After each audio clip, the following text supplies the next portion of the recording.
세상을 살면서 믿음이라는 걸 가지고 삽니다. 사랑이라는 단어를 사용하기도 합니다. 이민 생활을 하다가 그처럼 반가운 일은 한국인을 만났을 때입니다. 특히 여행을 다니면서도 문득 한국인들의 한국말을 들으면 왠지 모르게 반갑고 왠지 모르게 친인척을 찾은 것 같습니다. 그런데 이민 생활을 하면서 같은 한국인이라고 믿었다가 보증금 전부를 날린 일이 있습니다. 오늘의 이야기는 미국에서 집 계약을 하다가 디파짓을 통째로 날린 한 한국인 이야기입니다. 어찌게 보면 이건 남의 이야기가 아니죠. 누구나 정말 쉽게 당할 수 있는 이야기입니다. 이민 생활을 하면서 인터넷 포털 사이트를 우리는 접하게 됩니다. 그래서 구인 광고나 사고 팔기를 많이 보죠. 저 역시 그러한 내용을 접하면서 살아온 지 수십 년, 그곳에서는 해외에서 살고 있기 때문에 미국에 지금 들어가려고 합니다. 제가 디파짓을 해야 되는데 체크를 보내겠습니다. 라는 등등 이러면서 가짜 체크, 없는 뱅크 스테이트먼트를 보여주는 듯한 이런 사기도 참 많습니다. 오늘의 얘기, 그분은 40대 초반에 가족과 함께 미국으로 이민을 왔습니다. 처음에는 모든 게 낯설었죠. 당연히 영어도 어렵고 계약서도 이해하기가 어렵고 집을 구하는 것도 막막했습니다. 그래서 자연스럽게 한인 커뮤니티를 찾게 됩니다. 그리고 한국 사람들이 많이 이용하는 포털 사이트들을 이용하게 됩니다. 미국에 있는 경우에는 각 주마다 포털 사이트들을 다 운영하고 있고 미국의 동부쪽으로는 가장 대표적인 사이트들이 두세 개가 있죠. 그래도 한국 사람이니까 좀 더 믿을 수 있지 않을까 그 생각 다들 한 번쯤은 해보셨을 겁니다. 그러다가 한 사람을 만나게 됩니다. 한국인 부동산 브로커, 즉 중개인이었습니다. 말도 편하고 상담도 친절하게 해주고 무엇보다 이런 말을 합니다. 아유, 제가 다 알아서 해드릴게요. 여기서는요, 저 같은 사람 없으면 정말 힘들어요. 그 말이 그렇게 안심이 됐다고 합니다. 집도 빨리 구해야 했고 아이 학교도 시작을 해야 했고 시간이 없었습니다. 그 중개인은 이렇게 말합니다. 이 집 지금 바로 잡지 않으면 다른 사람이 가져가요. 이 말, 이 집 지금 바로 계약하지 않으면 다른 사람이 이미 계약을 해버린다. 이민자들이 가장 많이 당하는 말입니다. 결국 그분은 그 집을 계약하기로 합니다. 문제는 그 다음에 벌어집니다. 중개인이 말합니다. 보증금 먼저 보내주세요. 집주인 대신에 제가 받아서 처리할게요. 여기서 한번 멈춰야 했습니다. 하지만 그분은 이미 마음이 급해져 있었고 믿고 싶었습니다. 누구를? 브로커를. 결국 보증금 $5,000를 그 중개인 개인 계좌로 송금합니다. 그날 이후에 모든 것이 상황이 달라져 버렸습니다. 다음날 연락이 안 옵니다. 전화도 안 받습니다. 문자를 보내도 답이 없습니다. 카톡 읽지도 않습니다. 바쁜가 보지? 다른 계약건 때문에 처리 중이겠지? 그렇게 생각하고 하루 이틀을 기다리면서 지나갑니다. 불안감이 점점 커지기 시작을 했다고 합니다. 결국 직접 그 집을 찾아갑니다. 문을 두드립니다. 그런데 한 외국인이 나옵니다. 그리고 이렇게 말합니다. 여기요? 그런 사람 없는데요? 저희 이미 2년째 여기 살고 있는데요. 그 순간 머릿속이 하얘졌다고 합니다. 그 집은 애초에 나온 집이 아니었습니다. 그제서야 깨닫습니다. 사기였구나.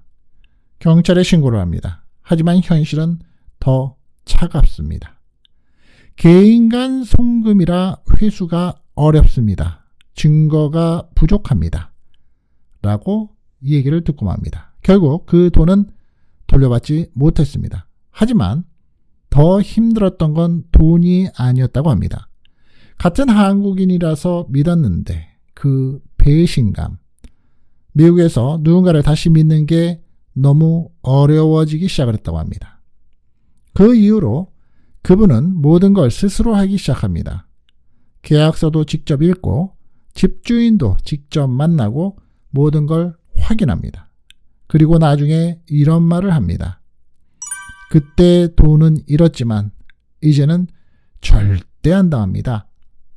이 이야기를 들으면서 저 뉴욕 기다릴 사람은 이런 생각이 들었습니다. 미국에서는 누가 한국인인지 보다 누가 시스템대로 일하는 사람인지가 훨씬 중요하다는 겁니다. 여러분, 미국에서 집 계약할 때 절대 잊지 마셔야 될 게 있습니다. 사실 많죠. 집을 보는 게 우선이기 때문에 집이 어디 잘못된 데가 없나, 또 집을 지은 지는 얼마나 됐나, 내가 생각하는 그 집의 집 주변은 이웃이 어떤가, 내가 생각하고 있는 학군과의 거리는 어떤가, 주차는 편하게 할 수 있나, 지붕은 언제쯤 수리를 했었나, 이런 것만 보죠. 그런데 미국에서 집 계약할 때 절대 잊으면 안 되는 게 있죠. 보증금은 반드시 공식적인 루트, 요즘에는 여러 송금 방식을 택하시죠. 그리고 은행들도 그 송금 방식을 택하고 있습니다. 그런데 그 공식 계좌로 보낼 때에 늘 이메일과 연동성을 가져야 되고, 또 그 공식 계좌라는 게 개인 간의 거래가 되면 세금의 문제가 될 수도 있습니다. 보증금은 디파짓은 반드시 공식 어카운트로 보내라. 계약서는 영어로 되어 있으면서 보통 10페이지, 30페이지, 많게는 100페이지 가까이 되는 계약서들이 발생을 하는데 직접 확인을 하셔야 된다는 겁니다. 어떻게 그 많은 영어를 다 확인하느냐? 쉽지 않죠. 요즘에는 번역기도 있지만 만약에 시간적으로도 또 사인하기 위해서 그게 여의치가 않으시다면 집중적으로 사인하는欄에 있는 내용들을 먼저 확인하시고, 그리고 맨 마지막 장을 직접 확인하시는 게 가장 좋죠. 집주인을 확인하는 것도 필수입니다. 그 전에 집주인이 누구인가, 이 사람이 왜 팔고 가려고 하는지. 급하게 결정을 지으면 낭패를 보기가 쉽다는 겁니다. 사기가 아니더라도 집을 구입할 때 절대로 급하게 결정을 짓지 말라는 것. 그리고 무엇보다 중요한 건 같은 한국인이라서 믿는다는 이 생각, 가장 위험합니다. 그렇다고 해서 반대로 한국인이라서 믿지 말아야 된다라는 생각을 먼저 앞세우자는 건 아니죠. 오늘의 이야기 남 얘기 같으셨나요? 아니면 조금 현실적으로 느끼셨나요?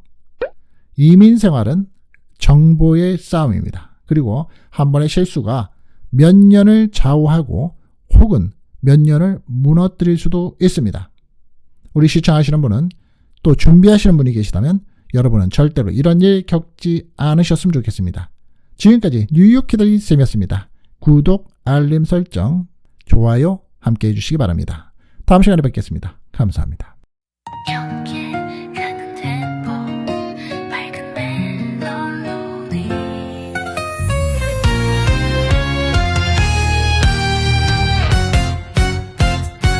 안녕하세요. 기다리쌈이에요. 뉴욕 하늘 아래에서 전해드려요. 정보 한 줌, 시사 한 컵, 상식은 듬뿍 같이 나눠요. 우리 함께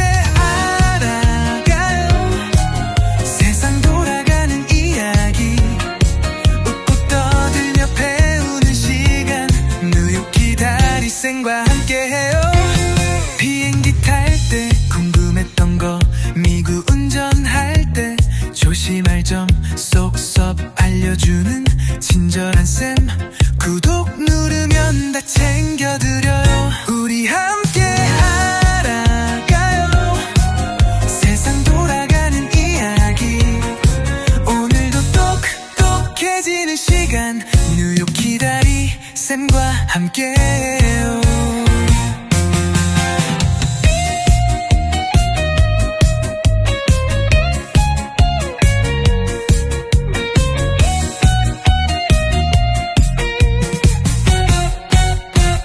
정보, 시사, 생활의 팁 모두 다 함께해요.